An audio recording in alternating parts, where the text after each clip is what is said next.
congratulations on such a phenomenal effort. Thank Like, you. that's insane. Talk to me about the emotions you're experiencing when you're watching it back with your family. Oh my goodness.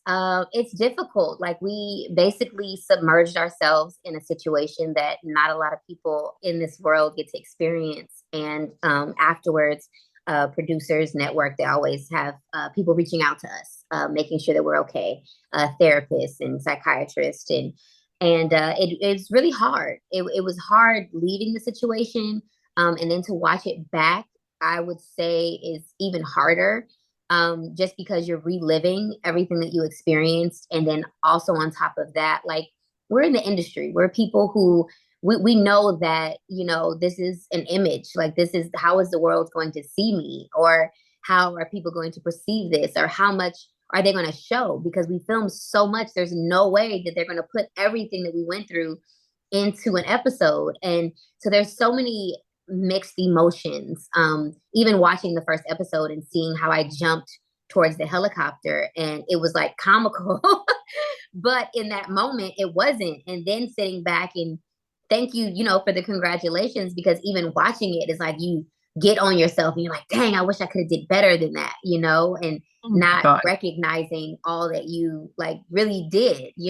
So watching it back it's been good though, because hearing everyone say like, I can't believe you did this and I can't believe you did that, because I'm looking at it from a perspective of they didn't even show why I was dying, like why I was running 3 miles, and they didn't even show how big that damn bag is, and they didn't like. So I sit back like, dang, do I? Ugh. And then everybody else is like, no, that looks crazy. It's insane. Anyone is sitting there thinking like, oh my God, you could do better. Unless like, there's always trolls, but we ignore them. We Oh ignore them. yes. I think it's more of, you're your own biggest critic, and you Definitely. kind of, and me being a recovering perfectionist, I'm trying to be that, because I'm really big on, doing my best, and but now as my kids are getting older, it's like reminding myself like Yeah. your best is not going to always be the best. You're not going Mm. to always be the greatest person in the room, or the most fit, or the fastest. But if as long as you're doing your best, that's what matters. So I kind of had to live by the advice that I'm always giving to my kids. So that was And another. that's a great lesson to teach your kids. What did your daughters think of you competing on the show? Did they think that you could do it? Are they watching you like, wow, mom, like this is nuts? Or they like, come on, you should have stuck it out. You should have stayed. No, my kids are like we're very we're very athletic. Like we always are doing something. I have a gymnast, I have a football player, I have a track. Like we're all doing, like they see their dad is what played football in high school and in college. Like I work out, or they see like, oh, mom's going to the gym. Like they're used to me doing adventurous stuff. Nothing this adventurous, but I think they're also at the age where they're like, "Oh, that's cool. Oh, that's crazy. You did that. Oh, Yeah. okay." Like they're not like they're just proud of me, and that's all I wanted. They're like, oh, I could do that. I think no, and that's another thing too. Like I want them to feel like they can do whatever they want to Yeah. try. I never thought that I wanted to jump out of a helicopter into the ocean, but I had the opportunity to do it because I signed up for this show like a crazy person. And I had to under contract. Yes, yes. Otherwise, I had to leave, and no one's gonna make me leave. No. So what I found interesting, like it wasn't really a competitive show with each other. It's definitely more of a team effort. Mhm. And so when one of your team member is, falling behind, you kind of all get punished. Was there any negativity towards the other person internally if that was to happen? Like for instance, when Christy's bag was underweight. I don't know. There was no animosity at all. I think we all.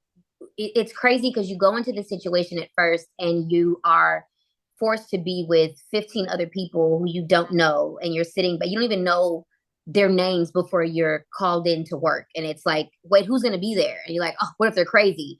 And you're nervous, but then as soon as you meet each other, it's kind of like, oh, we're in this together. Like this, it's like trauma bonding. Like we Yeah. it off of like wanting to make sure we were all okay. So knowing that we were all there doing our best, no one was vindictive. No one was trying to do anything to ruin.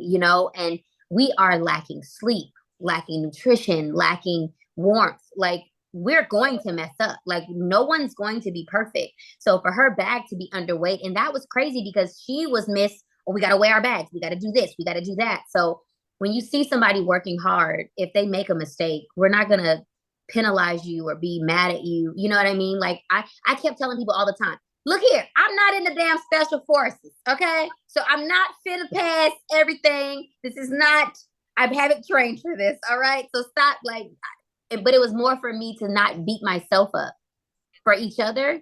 We were all there for each other. Everyone supported each other so much.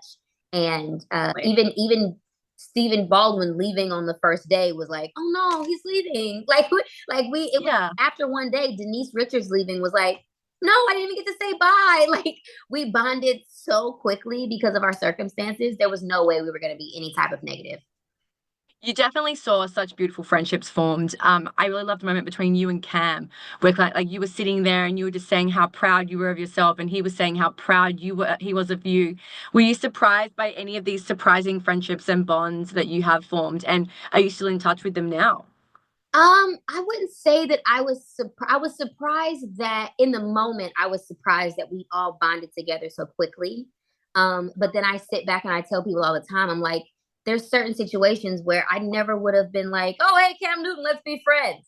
Hey, Alana, pro surfer lady, let's hang out, let's go eat. Like, it's Denise Richards. Hey, how you doing? Why don't we don't have too much in common, but let's there this was a situation where it's like, oh, I got to bond with people that I normally probably wouldn't have connected with just randomly passing them, you know? But I think we just all had each other's backs. It being there, there were so many things that were tasking for me physically. And I was just happy that I was able to have conversations with people like Cam and Christy and Kayla, like, just to make sure that everybody was in a mental place. Like, in my life, I'm always the one checking on everybody, making sure everybody's okay, because I'm always the one that's good. And I realized, like, that it's a mental thing. It's a mental strength. So I might not be able to do a bunch of things physically, but I can be there for those who usually are and are not able to at the moment, because I know that experience. The end of your journey I really loved is that when you kind of like threw in the towel, you were struggling to get up that hill, and you said you were taking care of yourself first, Mm-hmm. and you were making a decision and you were sticking by it. Do you have any regrets about doing that? Or are you just like that in real life, very decisive and just making sure that your mental health comes first? I don't have any regrets in this situation at all. I think if I would have left any earlier, I might have. But when I decide, I think after the mud workout, I wanted to leave in the mud workout, but I refused to because I don't like when someone's trying to make me do something. And I was taking it personal, like, they're doing this to make me leave. Like, everything, I was like, they're trying to make me leave, and I'm not leaving just because you're trying to make me do it. But I decided to sleep on it. And then the next day, I was like, I think I'm done. I think I'm done. I don't really. I've proven enough to myself. I don't have to prove anything to anybody else. And I think, and I'm glad that you said that. I appreciate that, because I don't. I'm usually very indecisive about a lot of things, but you're Same. right. When it comes to my mental health, I make a decision, and I'm like, oh no, I'm good. Like, no one can make me feel any type of way, because I've decided this is what I want to do, and I'm satisfied. And I wanted to get a taste of what the DS has experienced, and I got that taste, and I'm good. Got a taste. You got a whole like three-course meal. You were there for a long time. Yes, and like, it was every day was something that, like, tried to, like, that made me want to stay longer. And I also, like, didn't want to leave the people. I enjoyed being around these people, and I also didn't like the task the next day. I'm like, what if I leave and they do something crazy cool tomorrow? Like, and they do something like jumping out of, I'm never gonna jump out of the helicopter into the ocean again unless I happen to get a part that allows me to do that. You know what I mean? Like, I Yeah. plan on jumping off of a crazy bridge. I don't plan on getting gassed, you know? So I got to experience so many things that not a lot of people in this world get to experience. And I just finally woke up and I was like, yeah, I'm good. I don't need to continue this. I don't, and if this is what I experienced the next 2 days, I'm good. I don't want to do that. I don't want to do that tomorrow. Speaking of getting roles and parts, what was it like reprising your role of Penny Proud? Oh, it was absolutely amazing. Not a lot of people can say that they got to play a character 20 years later, you know? And I didn't realize how important the Proud family was to so many people growing up. until it was canceled. And everybody kept asking for it to come back. And being a part of the show with the original creators and producers and older writers and newer writers, and I get to be a part of a cartoon that now my kids get to watch and get excited about new episodes. And it's crazy, my voice has not changed one bit, but whatever. No, it was amazing. And then being around those people again, it just felt like family. Like we hadn't seen each other in so long, and it felt like no time had passed. And I just love it. We have new episodes coming. We're still recording things now, and it's extremely fortunate. Definitely. Can we expect anything else from the Proud Family universe? Oh, we have a lot of things coming up in the Proud Family universe. I cannot share them, but let's just say Disney Plus is not playing. I think they see that the fans of the show really enjoy the show, so they're finding any and every way to make sure the Proud Family Louder and Prouder lives on. I love that. Well, it's been such a pleasure to talk to you. Congratulations again, and I Thank can't wait you. to see what you do next. Oh, thank you so much. Me too, because after Special Forces, baby, there's nothing I can't do. You jumped to a helicopter. You can do There's everything. literally, I tell people now, I said, I will never complain on set or in the gym again. I'm straight. Like, Special Forces got me right. Have a great rest of your day, Kyla. Thank you so much. I appreciate your time.